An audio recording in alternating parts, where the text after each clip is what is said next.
বিষয়টা হচ্ছে যে এই অপারেশনটা সম্পূর্ণ একটা সংবেদনশীল অপারেশন, খুবই স্পর্শকাতর। একটা বাচ্চা একটা 6 থেকে 8 ইঞ্চি একটা হোলের মধ্যে পড়ে গিয়েছে। তো এটা আসলে তাকে তার সার্ভাইভেবিলিটি হিসাব করে তাকে ঠিক রেখে অপারেশনটা পরিচালনা করা অবশ্যই একটা সময় সাপেক্ষ বিষয়। আপনি যদি ইতিহাস দেখে থাকেন, যতগুলো এরকম ধরনের অপারেশন হয়েছে বিশ্বের এত আধুনিক কেউই এখন পর্যন্ত বের করতে পারি নাই, যেটা সুড়ঙ্গের ভিতর থেকে আপনার খুব সহজেই এরকম একটা অল্প 6 ইঞ্চি 8 ইঞ্চি ডায়ার একটা পাইপের ভিতর থেকে খুব সহজে উপর থেকে এক্সট্রাক্ট করে তাকে নিয়ে আসবে। এই পুল করে তাকে নিয়ে আসাটা এটা আসলে খুবই মানে অসম্ভব একটা বিষয়। তবে এটার জন্য যেটা ইম্প্রোভাইজ পদ্ধতিতে আমরা সবসময় যেটা করি সেটাই আমরা করছি, যেটা অন্যান্য দেশেরও আপনারা দেখে থাকবেন যে এই যেখানে আপনার ভিকটিমটা পড়ে যায় তার পাশাপাশি সমান্তরাল ভাবে দূরে একটা গর্ত খোঁড়া হয় এবং ওইভাবেই টানেল করে সুড়ঙ্গ করে তারপরে তার ওই পয়েন্টে পৌঁছাতে হয়।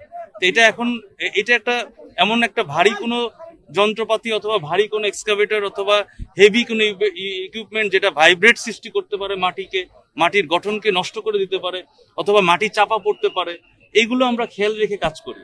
এখানে আপনার সম্পূর্ণ ইম্প্রোভাইজ পদ্ধতিতেই কাজ করতে হবে। এটা কখনোই এভাবে করা যাবে না যে দ্রুত এক্সট্রাক্ট করে, কিন্তু ওখানে তো মাটি চাপা পড়ে আরো দুর্ঘটনা ঘটতে পারে, এখনো তো ঘটতে পারে। বাট পয়েন্ট হচ্ছে যে আমরা যেটা করতে চাই সবসময় তার ওই অক্সিজেন সাপ্লাইটা হিসাব করে, তারপরে তার সার্ভাইবিলিটিটাকে মাথায় রেখে কোনো রকম মানে অন্যান্য ড্যামেজ থেকে আমাদেরকে রক্ষা করার জন্যই আমরা এইভাবে মানে সিস্টেমেটিক ভাবে এবং এই ধাপে ধাপে আমরা মানে আগাই।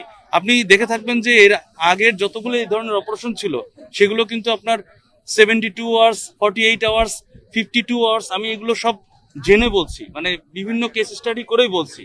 সুতরাং এই ধরনের অপারেশনে এরকম সময় লাগবে, কারণ আপনারা বিভিন্ন বিশ্বের যদি মানে ইতিহাস আপনারা খেয়াল করেন তাহলে দেখবেন যে এরকমই সময় লেগেছে। ইভেন আমাদের আশেপাশের দেশেও এরকম ধরনের অপারেশন হয়েছে যেখানে আপনার 52 ঘন্টা, 48 ঘন্টা, 72 ঘন্টা, এটা খুবই নর্মাল একটা বিষয়। তবে আপনাদের বুঝতে হবে যে এখানে আমি চাইলেই টেকনোলজি প্রয়োগ করতে পারছি না। এখানে হেভি ইকুইপমেন্ট দিয়ে আপনি দেখে থাকবেন যে অন্তত 5-7 মিটার দূর থেকে কিন্তু কাজ করতে হচ্ছে। আমি তো চাইলেই এক্সকাভেটর দিয়ে ওই বরাবরই করতে পারতাম, কিন্তু আমাদের এটা কখনোই করি না, কারণ এটাতে মাটি চাপা পড়ে উল্টা দুর্ঘটনা ঘটার আমাদের জানা যে বেসিক জায়গাটা আসলে এমন কোনো না। এটা তো আপনারা দেখেছেন, আমরা ক্যামেরা দিয়ে কিন্তু আমরা ওর অবস্থাটা নিশ্চিত করেছি এবং একদম 35 ফিট পর্যন্ত আমাদের ওখানে ক্যামেরাটা গিয়েছে এবং আপনারা এটা দেখেছেন এবং এটা সারা বাংলাদেশ দেখেছে। আসলে এখন আমরা অপারেশন চলমান, আমরা অপারেশনটা শেষ করে আমরা পরিপূর্ণ ব্রিফ এবং ফল দিবেন কিনা আমরা আশা করছি ইনশাআল্লাহ।